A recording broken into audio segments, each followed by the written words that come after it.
Hey guys, I just wanted to reach out to you and let you know that Surewinder is still selling amazing products. Some of you guys have been dragging your feet for whatever reason. If your shoulder hurts, do not waste time. Pull the trigger. I just bought 4 or 5 of them, and we had 2 guys out. You know how much it cost me to pay for 2 guys being out with bad shoulders? We just pulled the trigger and we said, listen, everybody's going to have one on a truck. It's mandatory. You got to use it. Don't hesitate. Don't wait till your guys go down. It's going to cost you more. Buy a Surewinder. What's up, guys? Torch Talk Podcast, and I am getting messages all the time about people getting scammed. I'm so frustrated. As business owners, we deal with so much that having these scams happening all the time is just one more thing that we have to deal with, and it feels like a lot. It is a lot. Like, I feel bad because good people are getting taken advantage of, and no one's educating the industry on these things right here. I don't see IDA doing it. I mean, maybe they've published an article or something. I'm not sure if any of this has been talked about, but I'm going to go through 6 things that people are using right now to attack garage door and home service businesses. And listen, this podcast could be the difference between you being educated and setting yourself up for success, or you being hacked and all your information being gone. So I promise you, you know me. I came from a tech background. I know what I'm talking about here. I did have a little help with Claude, just clean it up so I could stay on my task and I don't ramble on about stories, because I got a story for all of these. But I want to make sure I stay on task. So I've got it all written out in an agenda so my ADD head can stay focused. All right. So you wake up and you're locked out of your leads, your GBP, and someone else has their number on your account. People are calling it, and instead of it being routed to you, it's actually going to them. And they're booking calls with your customers. People that think they're calling your business are calling someone else. Did you know that small businesses made up 70% of the data breaches? 70%. We are the target. 88% of ransomware attacks hit small businesses. Most of us run everything through our phones or from our phones. No IT team, no security budget. Makes us the perfect target. Some of us are using the same passwords everywhere for our own accounts, or even sharing logins with our staff to try to save a little money. Former employees still have logins to shared passwords, or even just haven't been removed from your software or whatever. So what are these hackers? Definitely the GBP. You worked really hard to get it. It would be so much easier for them to just take yours than it is for them to actually start from scratch. I mean, you got reviews, you got reputation, you've got a phone number. So it makes a lot of sense for them to just take it. Lead inboxes in your CRM. To attempt having someone come in and steal your leads, it takes time for you to even figure out that it's happening. They can get your customer names, addresses, your field management software like Service Titan, House Call Pro, Jobber, PhilPulse, all of them. You definitely don't want to breach into that, because it's got your schedule, it's got all of your invoice information, it's got everything. But these are the systems that people are looking for. I don't know if you guys have heard, but they can actually hack phones by doing what's called SIM swapping. I'm going to talk a little bit about that today, in case you've never heard of it. I'm familiar with SIM swapping just because of my experience in crypto, and a lot of you got to be really careful with your accounts with crypto, and SIM swapping is very popular. Bank accounts and payment processors. If they can get your payment processor to switch the bank account the payments are going to, right? And that might be as easy in some cases. I don't know about all cases, but just getting access to your email and figuring out who your payment processor is or your bank, and then sending them an email from your email. How often are you checking your sent folder to see if someone's sending emails on your behalf or spoofing your emails? Which I don't even think I even put in here about spoofing. That's a whole nother thing. All right. Number one attack. This is probably the most popular. Okay. You know what? We're going to start backwards. We're going to go number 6. I got 6. Number 1, hackers can attack you through what's called a DDoS attack. This is where they knock down your website and or any other platform that you're working off of, and they'll hold it ransom. Essentially, they'll overload the server with traffic and just keep it coming to the point where you can't access the files. The server's basically shut down. It's overloaded. Now, why would someone do that? Well, now they have your business hostage. And then if that happens within a half a day, you're normally going to receive some sort of ransom request via Bitcoin to be transferred to them or some other less trackable type of crypto. Now, you're like, well, that's never going to happen to me. You may or may not be right. But what I will tell you is when I worked in software, that happened to us. And the website was down for weeks. We had federal agents in our building, like interviewing employees. It was nuts. Number 5, ransomware. This locks your files and steals your data, double extortion. Gets in through phishing, weak passwords, unpatched software.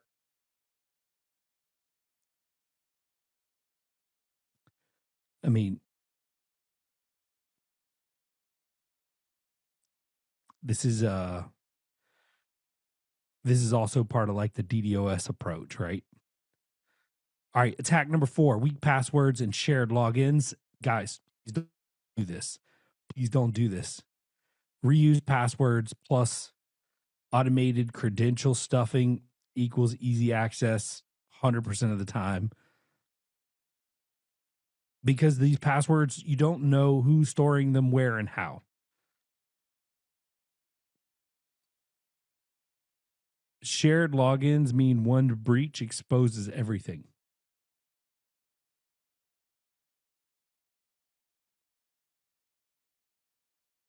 So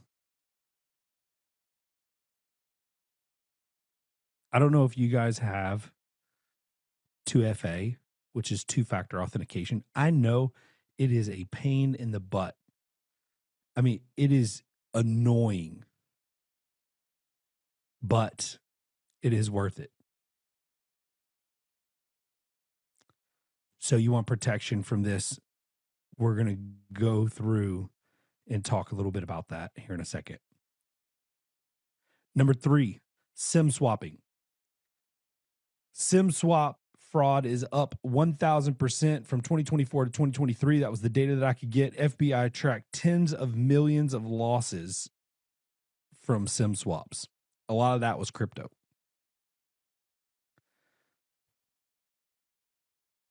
Here's a scenario. Hacker calls your carrier, pretends to be you, takes your phone number. You're done. You no longer have your phone number. Now they get all your 2FA text messages. This is why the 2FA, we're going to get into this in just a minute. You don't want to do texts. They can reset the passwords with the 2FA text message. They can reset your email, your bank, everything. Your phone number is so critical to your business, so critical to you. And in some cases, it's on your trucks and your ads and your Google business profile. You want to make sure that you protect it with everything you got. And you can do that with a port freeze or a SIM lock.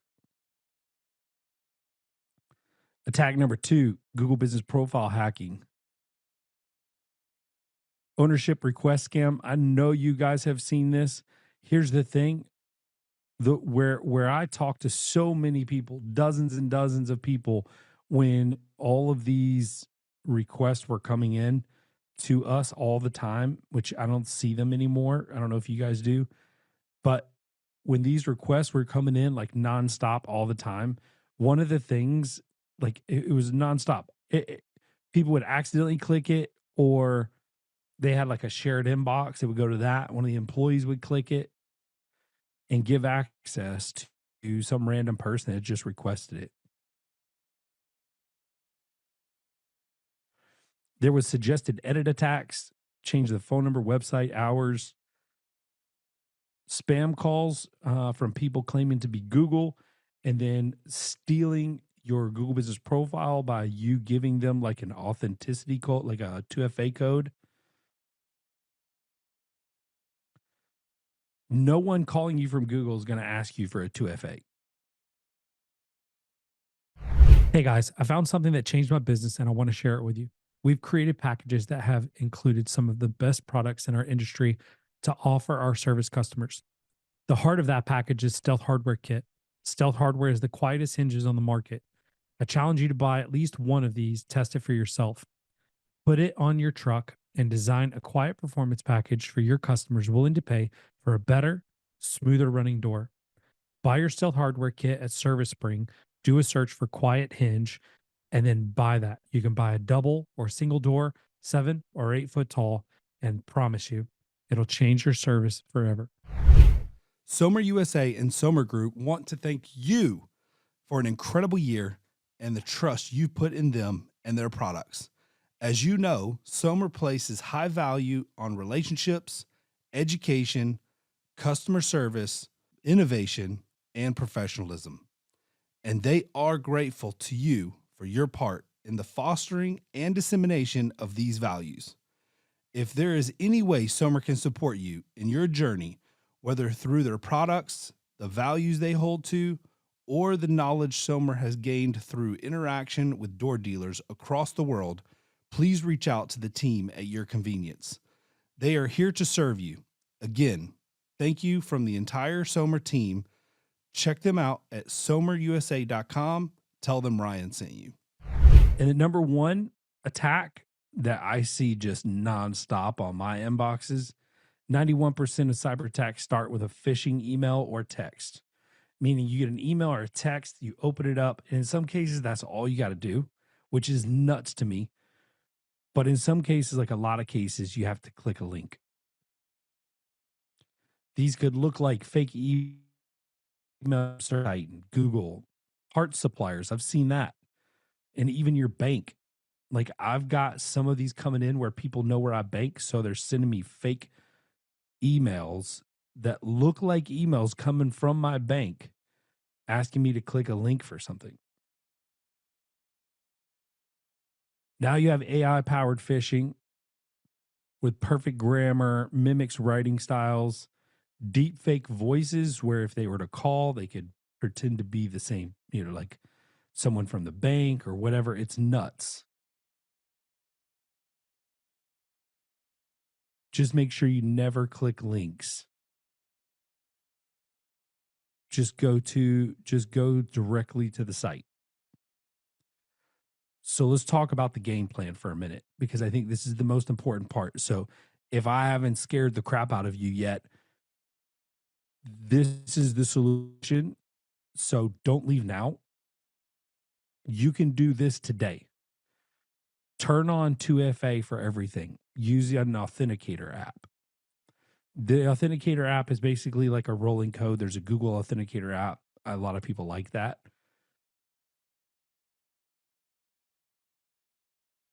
That Google authenticator app will just like for every login, and you could force authenticator on your logins and stuff too. So number one, turn on 2FA, use an authenticator app for everything. No text messages. You can get a password manager like Bitwarden or 1Password. Call your carrier and set up port freeze or SIM lock pin.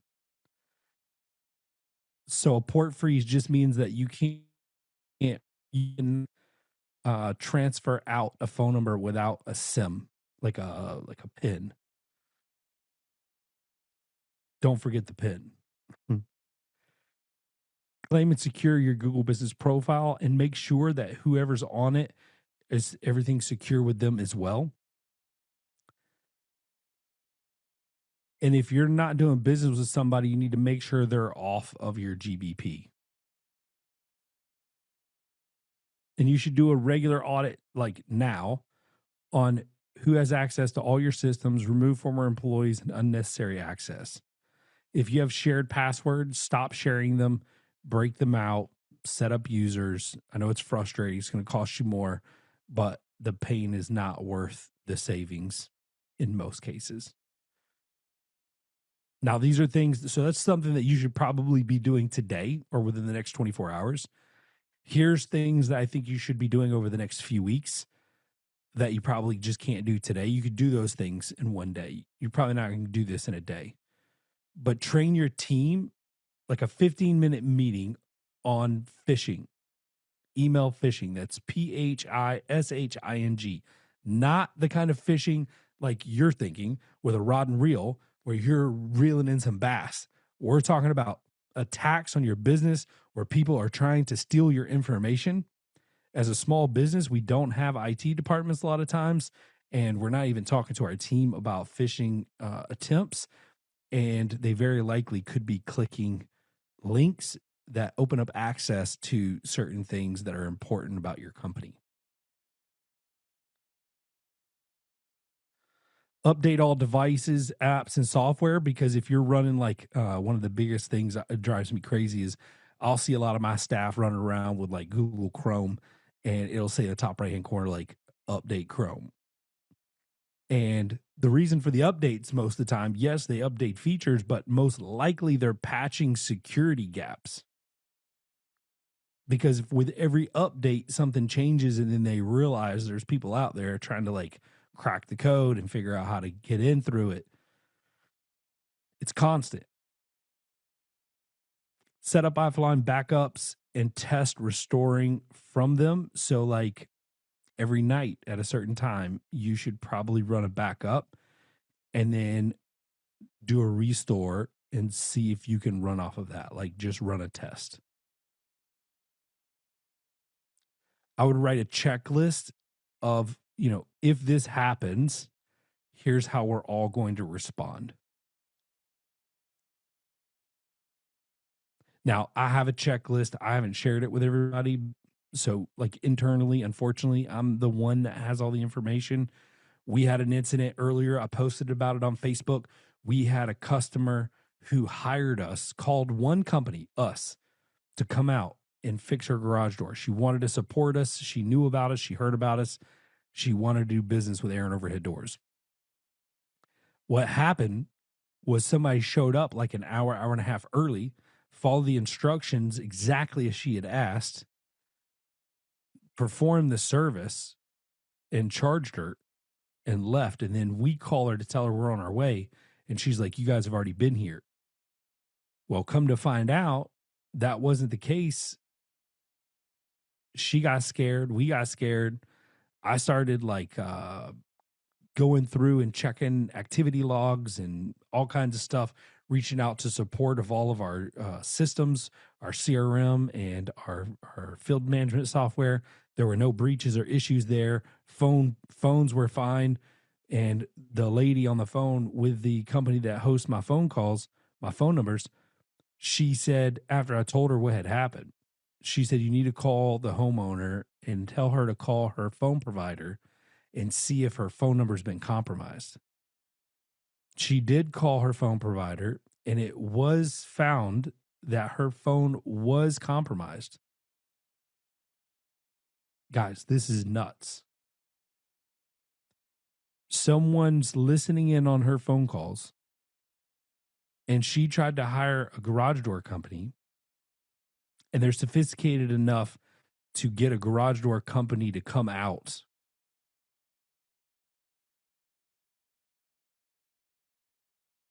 This is crazy. So if you don't have that, you're not going to know what to do and where to go for stuff. You need to have it. It's very emotional, very stressful. You don't want to make any mistakes. So you want to go to your checklist first. Review vendor contract access. Like if you have vendors or contractors, you just want to make sure that if they have a lot of access to your systems, that they're taking precautions as well. It's totally fine. Like as Markenuity, if we have access to your GBP or whatever, even your field management software or your photos or whatever, it is 100% not a problem for you to ask us if we're doing a good job on our end and what's our protocol or whatever, right?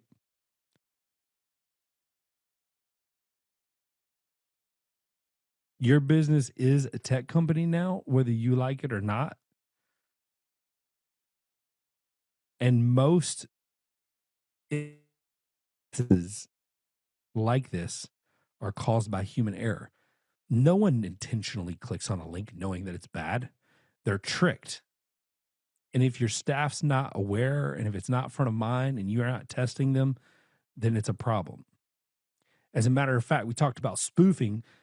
So you can set up settings in your email provider, but if you don't have those settings set up, they can do what's called spoofing your email address. So you can send out a blast email. It just happened with Garage Door U, where they figured out that they could send out an email that looked very similar to ours and tried to get people to click on a link. It wasn't the same. It was similar. So there's no like, there was no spoofing, but it was just similar.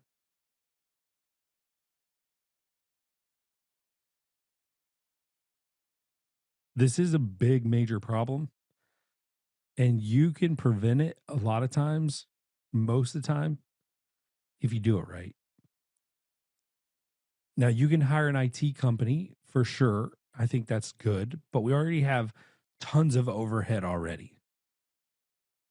So doing these best practices will certainly help you.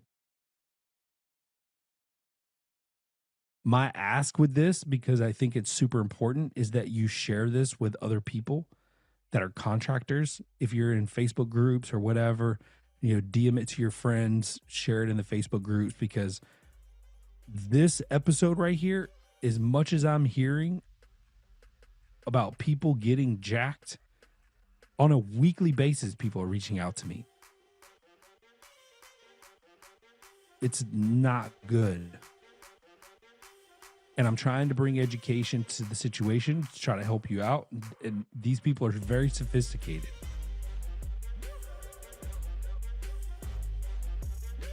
So help me bring awareness. Just share the podcast with at least 3 people as a good reminder that IT hygiene can save you a ton of time, money, and stress.